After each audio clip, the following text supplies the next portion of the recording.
Carl Gustav Jung was a Swiss psychiatrist and psychoanalyst. He was also the founder of analytical psychology. During his life, he collected much experience and knowledge of the human psyche by working with his patients. He also conducted many psychological experiments on himself. The early result of his studies and the basis on which he would further develop his model of the psyche was its division into the conscious and the unconscious. According to Jung, our goal as human beings should be to integrate as much of the unconscious as possible into our conscious mode of being. Man's task is to become conscious of the contents that press upward from the unconscious. As far as we can discern, the sole purpose of human existence is to kindle a light in the darkness of mere being." End quote. He called the process of making the unconscious conscious self-realization. The end goal of that process is a state of oneness, in which all of the conscious and the unconscious components of the psyche create a perfectly unified,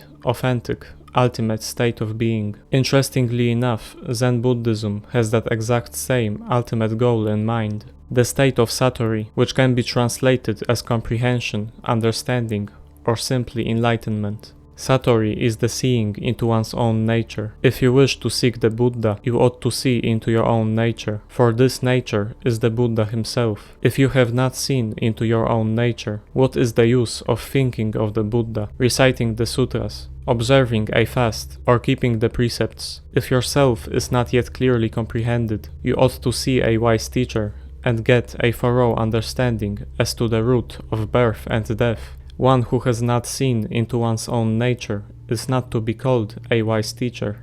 End quote. The way through which we are to attain the ultimate state of being is the letting go of all attachments to the outside world. Roughly speaking, it means to have no conscious thoughts whatsoever. At first, it sounds quite disaffectionate. However, the state of enlightenment is said to be so profound that it transcends psychology as we know it. It will be best explained by the following quote. "A state of unconsciousness, psychologically stated, which accompanies every conscious and unconscious act of mind, is what constitutes Buddhahood." Now you may ask, how is it possible that we can have conscious thoughts in an unconscious way? Logically, the state of enlightenment is not possible. It is because enlightenment is by definition the transcending of the intellect, so it can never be fully explained with words.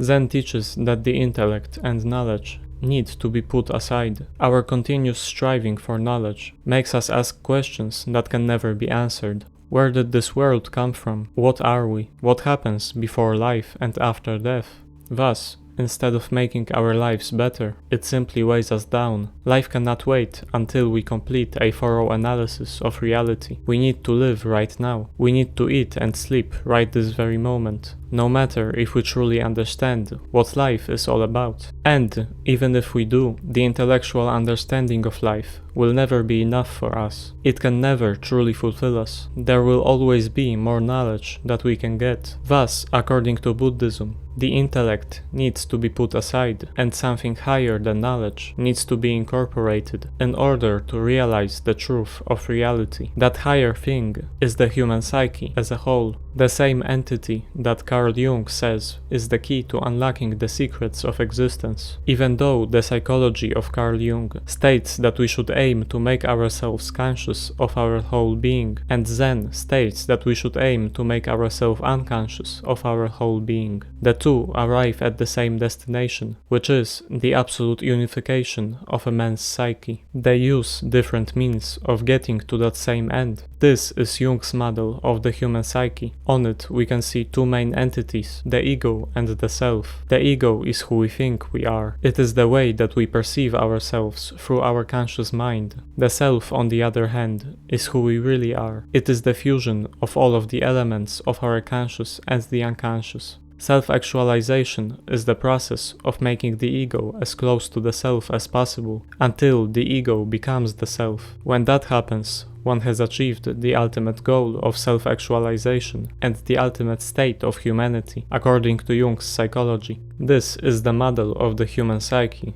according to Zen Buddhism. On it we can see the conscious and the unconscious elements, all of which emerge from a state of being called the self-nature. That self-nature is the cause and the very basis of reality. the realization of this self-nature, through achieving a state of no-mindedness, which is synonymous with the death of the apperceiving mind, which is the ego, is the ultimate goal of Zen Buddhism.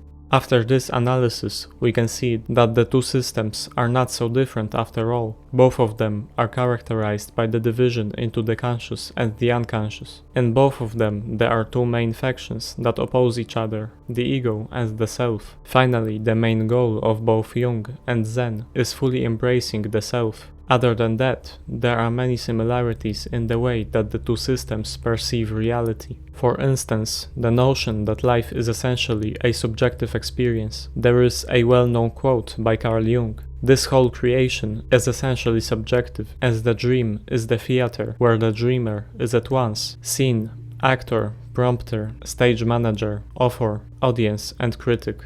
End quote. Now let's hear another quotation, this time from an ancient Buddhist text called the Lankavatara Sutra. "What were those objects that appeared before me? Was it a dream or a magical phenomenon?" He again reflected, "Things are all like this. They are all creations of one's own mind. When mind discriminates, there is manifoldness of things, but when it does not, it looks into the true state of things." End quote. We can clearly see that in both of these quotes, even though they come from different countries, cultures, and were written more than 1,000 years apart, the same notion of the world being a creation of the mind is presented. Another similarity of Jung and Zen is the teaching of self-acceptance. Carl Jung wrote, "The acceptance of oneself is the essence of the whole moral problem and the epitome of a whole outlook on life." End quote. There is a Buddhist story in which a man comes to a Zen master named Rinzai and asks him how to become enlightened. The master's answer was, "You are saved as you are."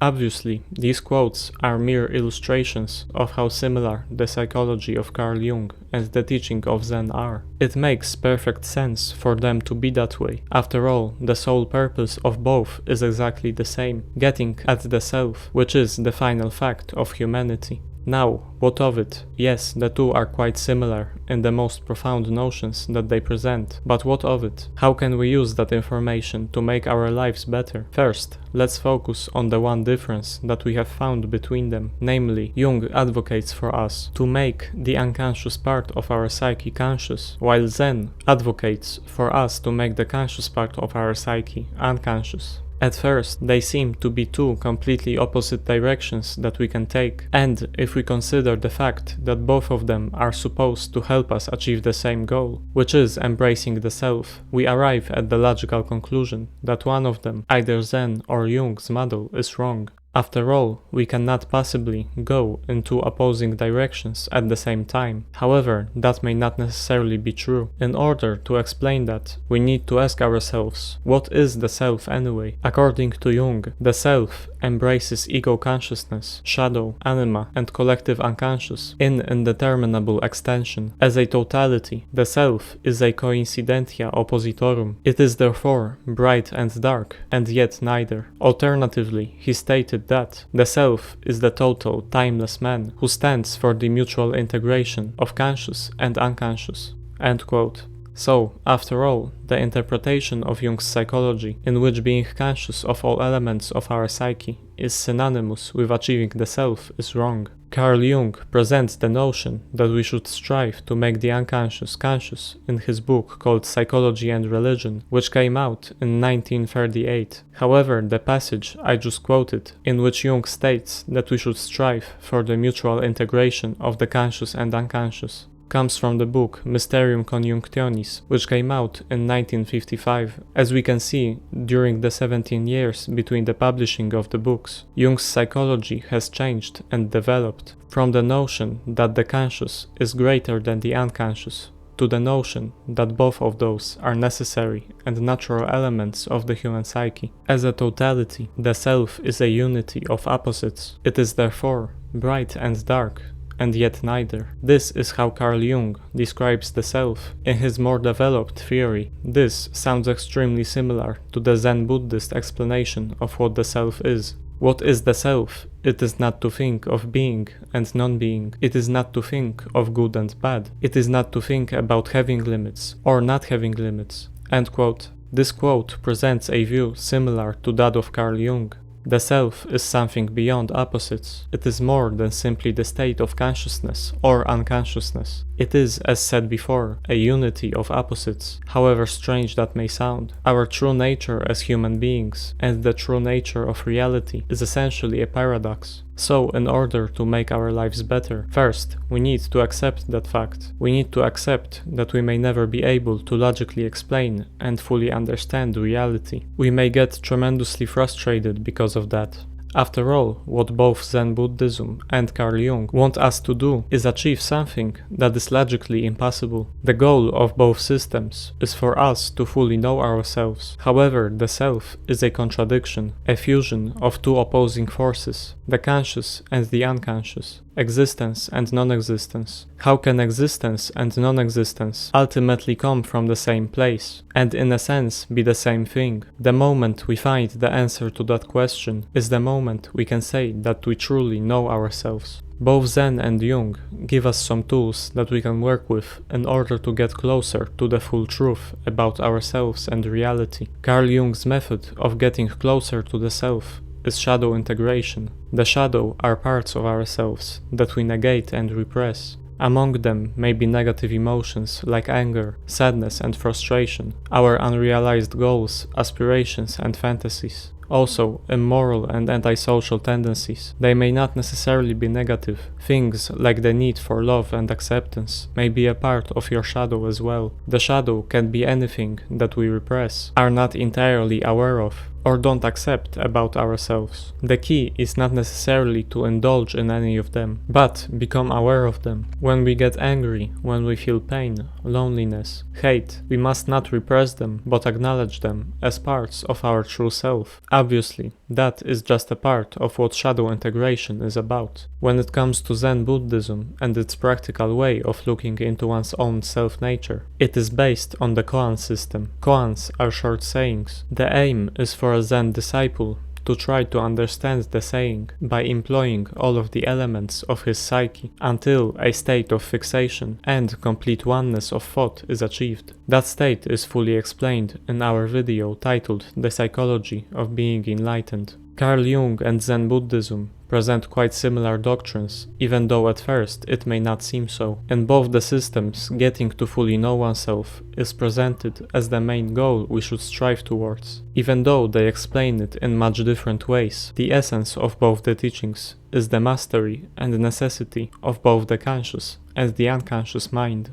Moreover, they supply us with various practical tools we can use to get at the self. If we do those things, we are sure to get closer to achieving the impossible, which is fully knowing and understanding ourselves.